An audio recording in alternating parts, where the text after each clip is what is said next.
শিল্পনগরী খুলনা এখন মৃত্যু নগরীতে রূপ নিয়েছে। সোনালী আঁশ পাট কিন্তু ২০২০ সালের ৩০শে জুলাই অনিয়ম, স্বেচ্ছাচারিতা, দুর্নীতির কারণে দেশের ২৬টি পাটকল বন্ধ ঘোষণা করেন তৎকালীন সরকার। রক্ষণাবেক্ষণের অভাবে নষ্ট হচ্ছে কোটি কোটি টাকার মিল মেশিন সহ অসংখ্য সরকারি ভবন। দেশে বেকারত্ব বাড়ছে, অন্যদিকে সরকারি মেশিনে জং পড়ছে।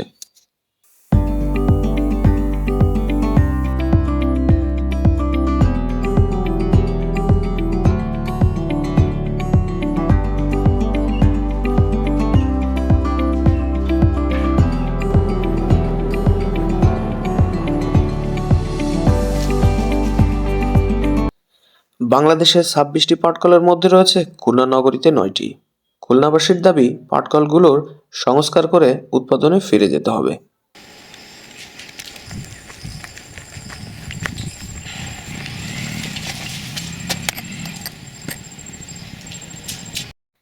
বিগত ৪ বছরে সরকারকে গুনতে হয়েছে ২৬ পাটকলের অন্তত ৫,০০০ কর্মকর্তা কর্মচারীর বেতন।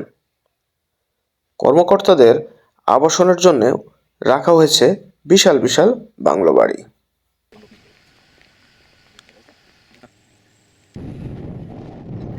খালিশপুর জুট মিল সরজমিনে পরিদর্শন করে জাহাঙ্গীর সর্দারের ক্যামেরায় রিপোর্ট করেছেন আমাদের খুলনার প্রতিনিধি আশরাফ রিপন।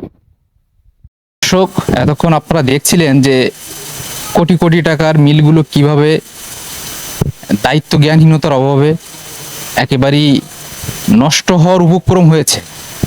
দেখভালের কিছু নেই, যে যেভাবে পারছে সে সেখানে পড়ে আছে। মানে সব কিছু মিলে এমনটা বলতে পারি, সব কিছু কিন্তু অনেকটা মগের মুল্লুকের মতো হয়ে গিয়েছে। বাংলাদেশের ২৬টি জুট মিল গত ২০২০ সালের ৩০শে জুলাই বন্ধ হওয়ার পর থেকে অনেক কর্মকর্তা এখানে আছেন, মাসের শেষে বেতন নিচ্ছেন, কালো গাড়িতে চড়ছেন, স্যুট বুট পরে ঘুরে বেড়াচ্ছেন। এই হচ্ছে বাস্তবতা।